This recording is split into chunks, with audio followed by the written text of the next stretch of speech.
Daniel 3, versets 18 à 24 et Daniel 4, versets 1 à 3.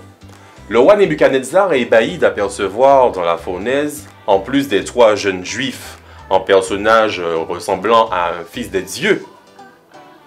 C'est à travers l'ouverture pratiquée au bas de la fournaise qu'il voit une quatrième personne.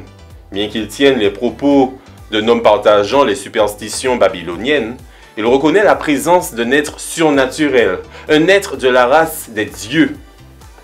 Le roi païen ne peut naturellement pas discerner la véritable identité de celui qui est devant lui. Certains ont pensé qu'il s'agissait d'un ange, mais il paraît plus vraisemblable d'y voir une manifestation anticipée du Fils de Dieu. Dieu fait un miracle extraordinaire en délivrant les trois Hébreux. Le miracle est un acte accompli dans le monde extérieur par la puissance surnaturelle de Dieu. Un acte qui ne suit pas l'ordre ordinaire de la nature. C'est un acte destiné à servir de signe ou de témoignage. Le miracle ne révèle pas seulement l'extraordinaire puissance de Dieu, mais surtout son dessein de réaliser le salut du monde.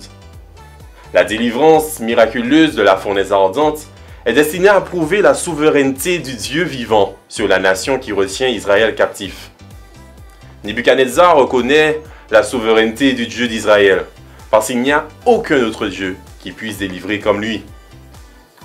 Le roi Nebuchadnezzar peut en témoigner, parce qu'il en a fait l'expérience. Qu'en est-il de toi? Si c'est aussi ton cas, partage ton expérience du miracle de Dieu dans ta vie.